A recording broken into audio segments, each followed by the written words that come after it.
Hello everyone, welcome to make it easy platform. जैसे कि आप सभी को पता है SJVNL ने अपनी वैकेंसीज रिलीज कर दी हैं और लगभग 114 वैकेंसी यहाँ पर निकाली गई हैं, जिसमें अगर सिविल को देखें तो यहाँ पर 30 वैकेंसी सिविल के लिए ही अकेले निकाली गई हैं। ठीक है, आइए SJVNL के नोटिफिकेशन को देखते हैं। तो अब ये जो रिक्रूटमेंट निकाला गया, ये बेसिकली 22 अप्रैल को ये आ गया था नोटिफिकेशन, और जो यहाँ पे फॉर्म फिलिंग की जो एप्लीकेशन फिलिंग की डेट रखी गई है वो रखी गई है फ्रॉम 28 अप्रैल। देखिए, तो this is the post is executive trainee. आप ट्रेनी के तौर पे जाएंगे, फिर आपकी जब ट्रेनिंग खत्म हो जाएगी, लगभग 1 साल की मान लीजिए अगर ट्रेनिंग पीरियड दिया है, जब वो खत्म हो जाएगा तो उसमें तब आप एक पर्टिकुलर पोस्ट आपको असाइन किया जाएगा ट्रेनिंग के बाद ही। तो एग्जीक्यूटिव ट्रेनिंग की पोस्ट पे आप लोग रिक्रूट किए जा रहे हैं यहाँ पे, और E2 लेवल है आपका। 114 वैकेंसी जैसे कि मैंने बताया। एप्लीकेशन डेट रहेगी आपकी 28 अप्रैल और 18 में आपका लास्ट डेट रहेगा to fill the form. Okay, selection process की अगर हम बात करें तो 3 हमें देखने को मिल रहे हैं, 3 चरण है यहाँ पर। पहले होगा आपका CBT means computer based test, फिर आपका होगा GD ग्रुप डिस्कशन, और फिर उसके बाद होगा आपका इंटरव्यू। इसके बाद जो शॉर्टलिस्टेड कैंडिडेट्स होंगे उन्हीं को अगेन एज अ ट्रेनी आप ऑर्गेनाइजेशन एक्सेप्ट करेगा। दैट टू यहाँ पर एक बॉन्ड भी भराया जा रहा है कैंडिडेट के द्वारा, ताकि जो बच्चे होते हैं यूजुअली क्या करते हैं, एक जगह नौकरी लेते हैं, फिर छोड़ते हैं, फिर दूसरी पकड़ लेते हैं। तो उस चीज़ को थोड़ा सा होल्ड करने के लिए, क्योंकि वो आपको ट्रेनिंग दे रहे हैं, आप पे पैसा इन्वेस्ट कर रहे हैं इतना, तो एक बॉन्ड भी भराया जाएगा कैंडिडेट से, और उस बॉन्ड को भरने के बाद बेसिकली तभी आप ज्वाइन कर पाएंगे। ठीक है ना। और ये बॉन्ड भरने के बाद बेसिकली इस बॉन्ड में ये बोला गया है कि आप SJVNL से जब आप ये ट्रेनिंग पूरी हो जाएगी तो आपको एटलीस्ट 3 इयर्स तक वहां सर्व करना है, उससे पहले आप नहीं छोड़ सकते हैं ऑर्गेनाइजेशन, क्योंकि ट्रेनिंग पे ही सरकार का बहुत पैसा लगता है। ठीक है ना। तो यहाँ पे अगेन 3 चरण हमें देखने को मिले, CBT group discussion and interview. और वेबसाइट जो रहेगी ऑफिशियल अप्लाई करने के लिए वो यही रहेगी, www.sjvn.nic.in, यही आपकी वेबसाइट रहेगी, आप इस पे जा सकते हैं। इसके कैरियर सेशंस में जब आप जाएंगे वहां पे आपको लिंक मिल जाएगा, और अगर वहां नहीं मिलता है तो हमारे डिस्क्रिप्शन बॉक्स में भी हमने अप्लाई करने के लिए लिंक यहाँ पर डालेंगे, तो आप वहां से भी देख सकते हैं। ठीक है। अब जो इंपॉर्टेंट डेट्स हैं, जैसे कि मैंने आप लोगों को बताया, नोटिफिकेशन रिलीज हुई थी आपकी 22 अप्रैल को।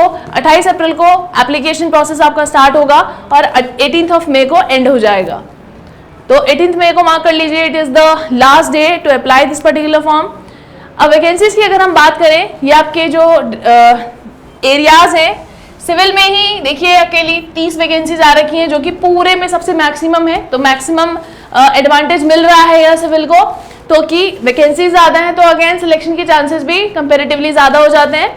इलेक्ट्रिकल में 15 हैं, मैकेनिकल में भी 15 हैं, ह्यूमन रिसोर्स में 7 हैं, एनवायरमेंट में भी 7 हैं, जियोलॉजी में 7, IT में 6, फाइनेंस में 20, लॉ में 7।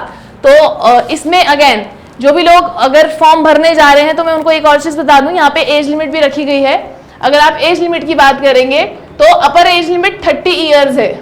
अगर आप जनरल कैंडिडेट है तो अपर एज लिमिट जो है आपकी वो 30 ईयर्स ही है। अगर आपके पास SC ST OBC या EWS का कोटा है तो again you will get the relaxation of 5 to 10 years. Okay, तो अगर आपके पास कोटा है तो उस केस में आपको एज रिलैक्सेशन अलाउड है, अदरवाइज जनरल कैंडिडेट के लिए अपर एज लिमिट 30 ही रहेगी।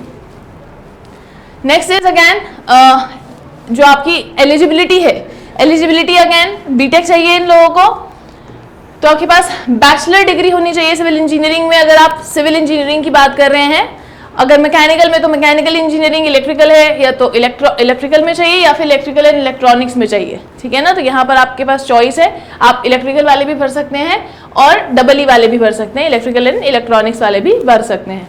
ठीक है ना। मैकेनिकल में मैकेनिकल इंजीनियरिंग, इसी तरीके से एनवायरमेंट वाले के पास भी 2 तरीके के लोग भर सकते हैं। एक तो जिन्होंने बीटेक किया हो वो भी भर सकता है, साथ में वो भी भर सकता है जिसने क्या कर रखा है, 2 डिग्री का एनवायरमेंटल इंजीनियरिंग का पोस्ट ग्रेजुएट कर रखा है, वो भी यहाँ पे भर सकता है। जैसे कुछ लोग होते हैं वो सिविल इंजीनियरिंग करने के बाद एनवायरमेंटल इंजीनियरिंग से MTech करते हैं, 2 साल का कोर्स होता है वो भी, तो वो लोग भी यहाँ पर भर सकते हैं। ठीक है ना। अगेन अब ये जियोलॉजी में इंफॉर्मेशन टेक्नोलॉजी के लिए भी वही रहेगा, फाइनेंस के लिए भी दिया हुआ है, लॉ के लिए भी यहाँ पे दिया हुआ है। ठीक है। नेक्स्ट इज अगेन फीस की अगर हम बात करें तो जिसके पास कोटा है या कैटेगरी है उसके लिए कोई फीस नहीं रखी गई है। देखिए SC ST और एक्स सर्विसमैन PWD इन सब के लिए एग्जाम किया गया है फीस से, और जो जनरल कैंडिडेट है OBC है और EWS है तो उसके लिए 600 रुपये यहाँ पे फीस रखी गई है। ठीक है ना, तो कितनी रखी गई है, 600 रुपीज फीस यहाँ पर रखी गई है। Next is again selection process की बात करें तो 3 चरणों में होने वाला है, जो कि हमने अभी देखा 3 चरणों में हो रहा है। पहला चरण क्या था, CBT which is computer based test, ये आपका डिसाइपल से होगा सारा, जो आपके एरियाज हैं उन्हीं से होगा। ठीक है ना, अब इस पर्टिकुलर उसको एक हमने चार्ट भी बताया था, देखिएगा यहाँ पे जो डिसाइपल से है, मतलब जैसे सिविल इंजीनियरिंग हो गया, मैकेनिकल इंजीनियरिंग होगा, इलेक्ट्रिकल इंजीनियरिंग हो गया, ठीक है ना, इंफॉर्मेशन टेक्नोलॉजी हो गया, जो भी आपका डिसिप्लिन है, जो भी एरिया है, पर्टिकुलरली सिविल है या मैकेनिकल या व्हाटएवर इट इज, वहां से आपका पेपर आएगा और लगभग आपके 120 क्वेश्चन यहाँ से बनेंगे। ठीक है ना, जो डिसाइपल से आपके पूछे जा रहे हैं वो कितने 120 क्वेश्चन यहाँ से पूछे जाएंगे, देखिए लिखा भी है। तो कंप्यूटर बेस्ड सब पूरा MCQ पेपर आएगा, तो 120 मल्टीपल चॉइस क्वेश्चन होंगे जो कि रिलेवेंट डिसिप्लिन से होंगे कैंडिडेट के। 30 क्वेश्चन आपके क्या होंगे, जनरल एबिलिटी से होंगे, which includes logical reasoning, intelligence test and basic aptitude. और अगेन यहाँ पे लिखा भी है हर पर्टिकुलर करेक्ट आंसर के लिए आपको 1 मार्क दिया जाएगा और there is no negative marking for the incorrect answers. ठीक है ना, और एग्जाम आप हिंदी और इंग्लिश दोनों लैंग्वेजेस में कंडक्ट कराया जाएगा यहाँ पे। ठीक है, अब यहाँ पे मिनिमम क्वालिफाइंग मार्क्स भी दिए गए हैं।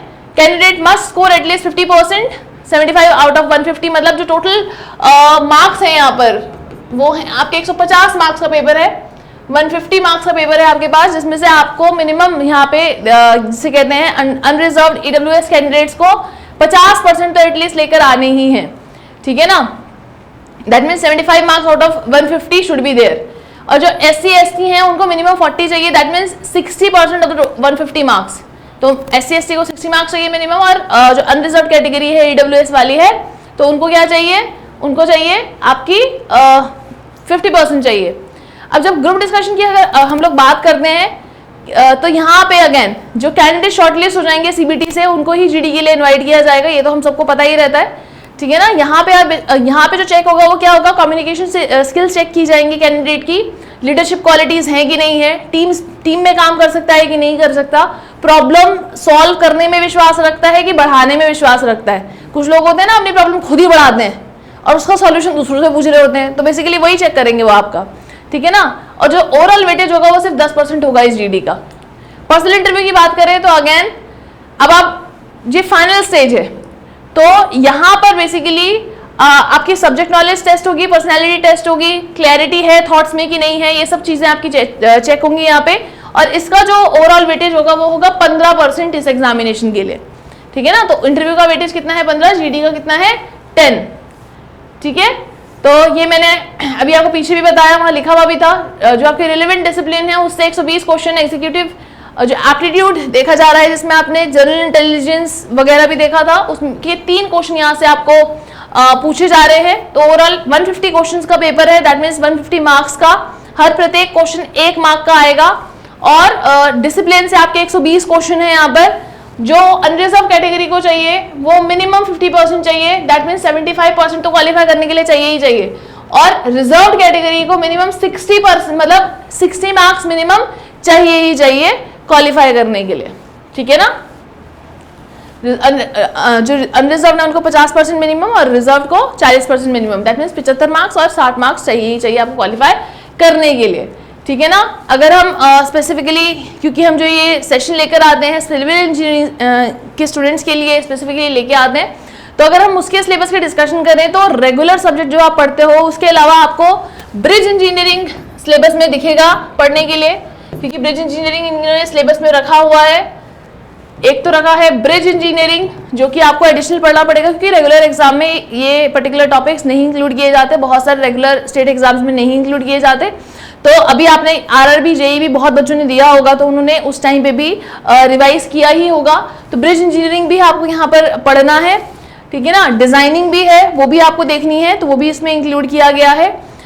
इसके अलावा वैल्यूएशन जिसे कहते हैं, वो भी बहुत अच्छे ढंग से पढ़ के जाना है, ठीक है ना। हाइड्रोलिक स्ट्रक्चर्स हम पढ़ते ही है रेगुलर, ठीक है, ऐसा नहीं है रेगुलर पढ़ना ही है, तो अलग से भी दिया हुआ है इन्होंने, तो हमें बेसिकली उसे और अच्छे से पढ़ना है। क्योंकि हम इससे मुझे एक बहुत अच्छी चीज़ याद आ गई। आपको याद होगा जब यूकेपीएससी जेईई का पेपर हुआ था, तो उसमें इरिगेशन सब्जेक्ट, क्योंकि वहाँ पे सब्जेक्ट की ब्रेकेज थी, 2 पेपर थे, कुछ में कुछ आने वाले थे, कुछ में कुछ।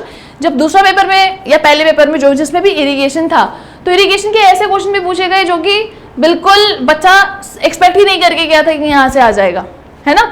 तो जब उन्होंने इरिगेशन बिल्कुल स्पेसिफिकली, क्योंकि लिमिटेड सब्जेक्ट ही थे, है ना, तो वो रखा था, तो उन्होंने क्वेश्चन भी उस तरीके से पूछे थे, तो आपको तैयार होके जाना है इन शॉर्ट, ठीक है। तो आई होप आज का सेशन में आपके लिए ये एक अच्छी न्यूज़ ही साबित हो और आप अपनी पोस्ट सिक्योर कर लें इस पर्टिकुलर डिपार्टमेंट में। याद रखिए अपर एज लिमिट जो है आपकी 30 ईयर्स है, आपके पास बीटेक डिग्री होना ये आपकी एलिजिबिलिटी है, एंड आई होप आप इस पर्टिकुलर एग्जाम को क्रैक करके अपनी पोजीशन सिक्योर कर लें। Thanks for coming to our online platform, thank you.